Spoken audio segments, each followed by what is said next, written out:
Kevin Flamme. Bonjour Jean-Philippe Denis. Kevin Flamme, vous êtes maître de conférence à l'Université catholique de l'Ouest. Vous êtes chercheur associé à l'IRG, l'Institut de recherche en gestion de l'Université Paris-Créteil. Kevin Flamme, avec vous, on va faire un voyage entre glamour et souffrance. Voyage au pays du mannequinat, plus précisément du métier de mannequin. C'est l'ouvrage que vous publiez aux éditions RS. C'est absolument passionnant. Alors, on va démarrer tout de suite. C'est le premier ouvrage en langue française qui traite de l'industrie du mannequinat. Vu du mannequin, vous avez été mannequin pendant 8 ans. Oui, c'est ça. Donc c'est vraiment l'ancrage, le point de départ de ce livre, c'est de raconter mon expérience que j'ai pu avoir pendant 8 ans au sein de la mode, donc en France, mais aussi à l'étranger. Et puis de voir à travers les yeux du narrateur, à travers cette narration-là, tout le parcours d'un mannequin, de son recrutement à sa première signature de contrat, la rencontre des clients, au fait de performer sur scène, la création artistique, jusqu'à la rupture d'un contrat, en fait. Et donc le livre s'appuie sur cette expérience-là, donc à travers une méthode de recherche qui s'appelle l'auto-ethnographie, pour étudier vraiment la capacité ou la propension du mannequin à s'émanciper de certaines pratiques de gestion qui pourraient être qualifiées à certains endroits d'aliénantes. Donc voilà, ça c'est le focus du livre, en effet en s'appuyant sur l'expérience du chercheur, qui se trouve être aussi le sujet et l'objet de la recherche dans ce livre. Ouvrage qui est issu de votre thèse de doctorat, soutenue à l'ESCP Business School, sous la direction de Gilles Arnaud.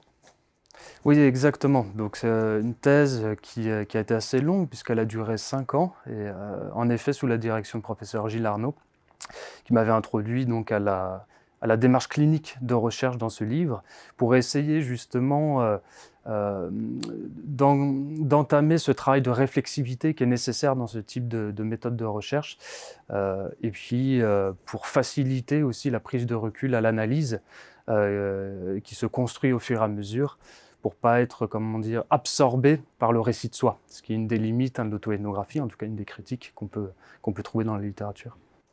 Alors, qu'est-ce que cette recherche, finalement, apporte comme nouveauté à l'étude du travail de mannequin, aux études organisationnelles? Qu'est-ce qu'on apprend grâce à vous et grâce à ce voyage? Alors, la littérature sur le travail des mannequins est assez parcellaire finalement, puisque ce sont surtout des sociologues qui ont étudié la mode. C'est ce marché qui représente quand même 3 000 milliards de dollars par an environ.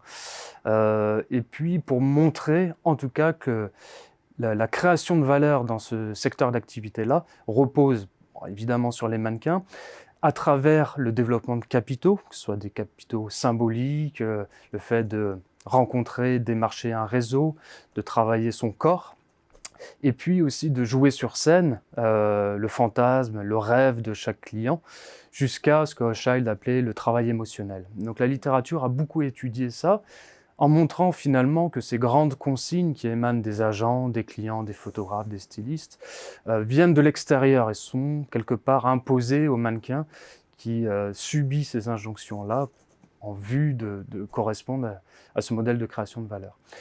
Et dans le livre, force est de constater, en fait, à travers l'exercice d'écriture, que les choses sont un peu plus complexes et que le mannequin se soumet volontairement à ce système-là. Il n'est pas vraiment aliéné, il n'est pas dominé, voilà, pour reprendre ce vocabulaire très utilisé dans la littérature, à ces pratiques d'organisation de travail et à ce système managérial-là.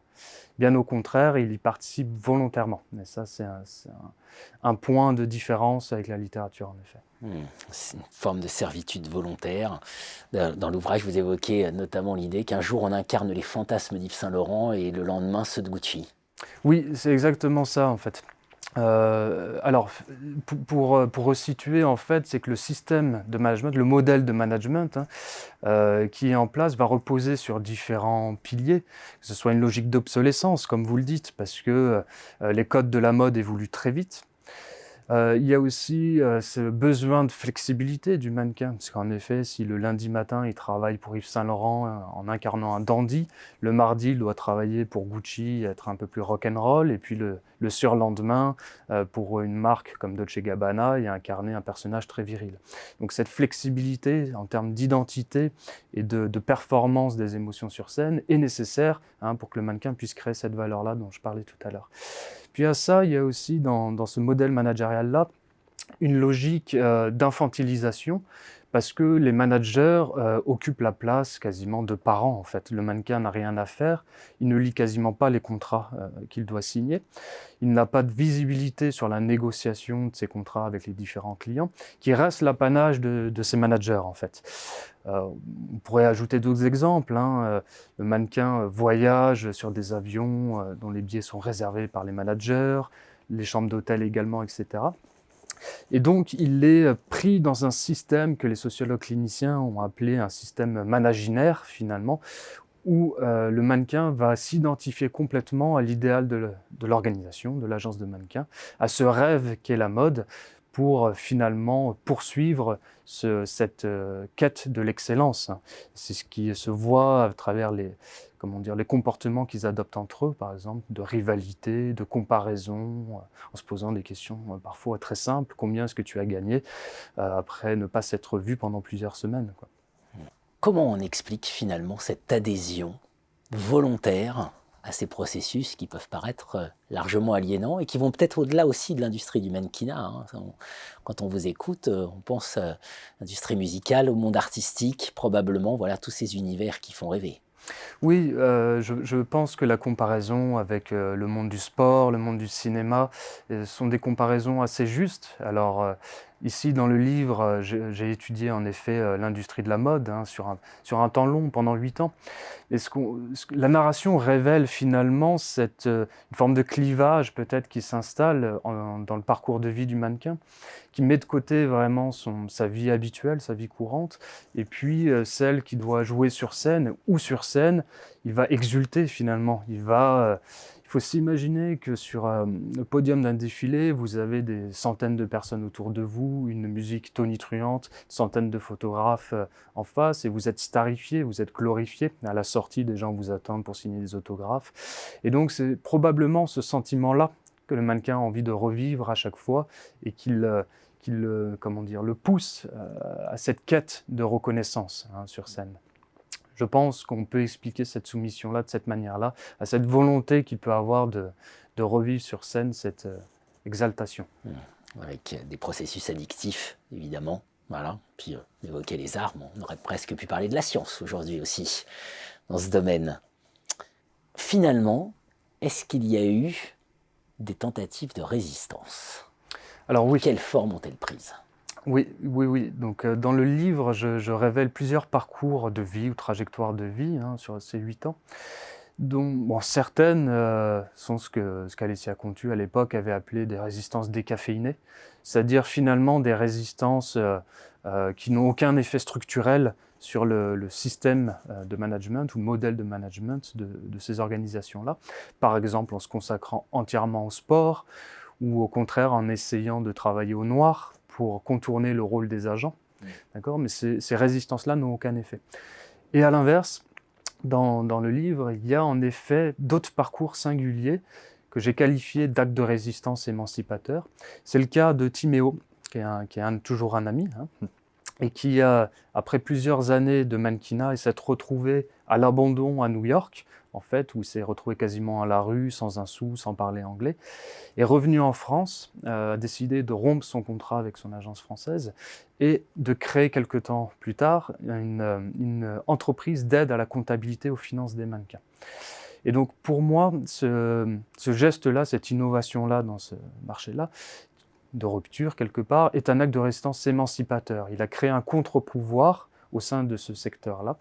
Et pour ça, il a fallu qu'il s'engage lui aussi dans un processus d'élaboration de son expérience, recomposer une place pour y aller, quelque part, grâce notamment à un travail de réflexivité. Alors finalement, au terme de ce voyage entre glamour et souffrance, le métier de mannequin, vous avez évoqué l'approche auto-ethnographique. Voilà, c'est très rare d'avoir en face de soi quelqu'un qui vient parler de sa propre histoire aussi et de ce recul sur cette propre histoire. C'est ça finalement que permet l'auto-ethnographie, c'est cette prise de recul. Alors probablement, en tout cas dans l'exercice de l'écriture, oui, parce qu'un auto-ethnographe doit faire preuve de réflexivité à l'écriture. Et puis dans ce voyage-là, en fait, par la narration, il ne développe pas seulement une connaissance très critique du secteur d'activité, en étudiant les inflexions de son identité, de ses choix, des raisons de ses comportements qu'il a pu avoir. Donc il s'en trouve être transformé. Et je pense en effet que la méthode auto-ethnographique est un espace finalement où le chercheur élabore son expérience et puis la recompose à l'écriture. Et donc probablement ce phénomène-là a à voir aussi avec l'émancipation du chercheur. L'émancipation du chercheur, entre glamour et souffrance, le métier de mannequin, à l'heure des réseaux sociaux, à l'heure des influenceurs, etc.